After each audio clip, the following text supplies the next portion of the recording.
অধিকারী। এক গ্রামে বাস করতেন এক বৃদ্ধ মানুষ। জীবনের শেষ প্রান্তে এসে তিনি তার 2 ছেলেকে বললেন, আমি তো আর বেশি দিন থাকব না, এই নাও আমার সামান্য সঞ্চয়, তোমরা ভাগ করে নাও। কিন্তু একটা কথা মনে রেখো, তোমাদের পরিশ্রমেই আমার আত্মা শান্তি পাবে।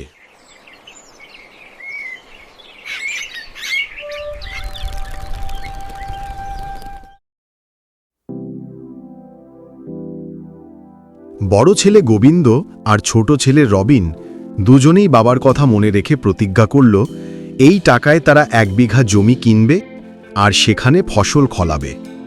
প্রথম দিকে সবকিছুই ভালো চলছিল, কিন্তু সময়ের সঙ্গে তাদের ভাবনায় পার্থক্য এলো।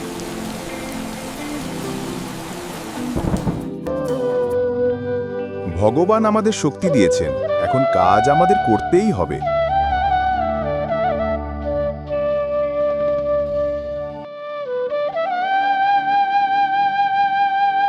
তো গাছের যত্ন নিত। আর গোবিন্দ সে বিশ্বাস করত সব কিছু ভগবানের ইচ্ছায় হয়। তাই সে প্রতিদিন মাঠে না গিয়ে মন্দিরে যেত, ঘণ্টা বাজাতো, প্রার্থনা করত। কিন্তু মাটিতে হাত না দিলে মাটি তো ফল দেয় না। হে ভগবান, আমার যেন ফসল ভালো হয়, আশীর্বাদ করো ভগবান। ভগবান দেখ ভাই গোবিন্দ, মন যদি ভালো থাকে আর পরিশ্রম যদি সত্যি হয়, তাহলে নিশ্চয়ই আমরা ভালো উপার্জন করতে পারবো।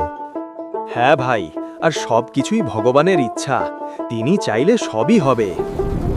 সময় গেল।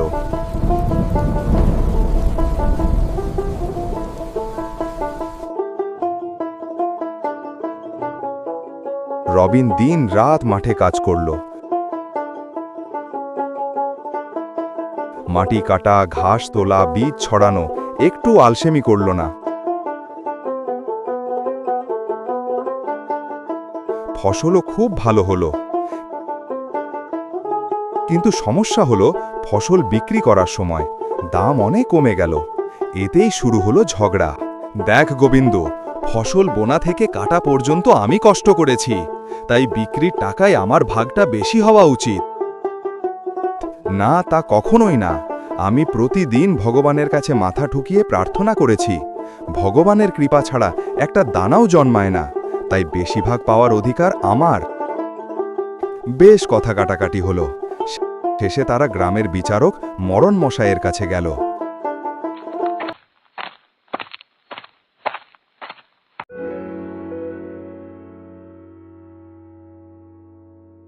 তোমরা দুজন বলো, আমি যে বিচার করব সেটা মানবে?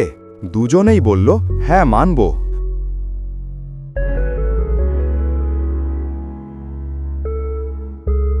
মরণ মশাই তাদের দুজনকে 2টো চালের বস্তা দিলেন আর বললেন, এই চালের মাঝে পাথর মেশানো আছে, কাল সকালে দেখব কে কত ভালোভাবে পাথরগুলো আলাদা করতে পারলে, তার ওপরে বিচার হবে।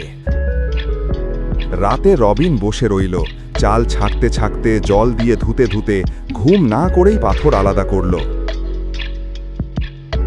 কিন্তু গোবিন্দ বস্তা নিয়ে ভগবানের সামনে বসে শুরু প্রার্থনা করল।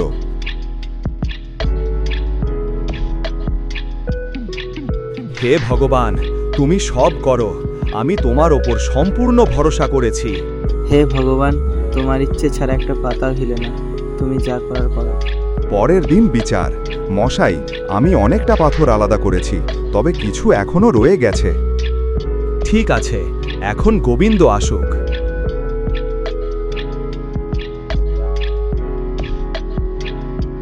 গোবিন্দ এসে দাঁড়ায়। হ্যাঁ গোবিন্দ, তুমি কি সব চাল বেছে নিয়ে এসছো? আমি ভগবানের ওপর বিশ্বাস রেখে ওনাকেই সব করতে বলেছি। গভীর স্বরে, গোবিন্দ, ভগবান তোমাকে 2টা হাত, পরিশ্রম করার শক্তি আর বুদ্ধি দিয়েছে।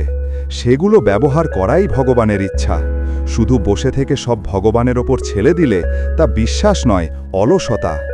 এই বিচার অনুযায়ী রবিনের ভাগ বেশি পাবো না, কারণ সে নিজের হাত ব্যবহার করেছে, আর তুমি শুধু আশা করেছ, কাজ করনি।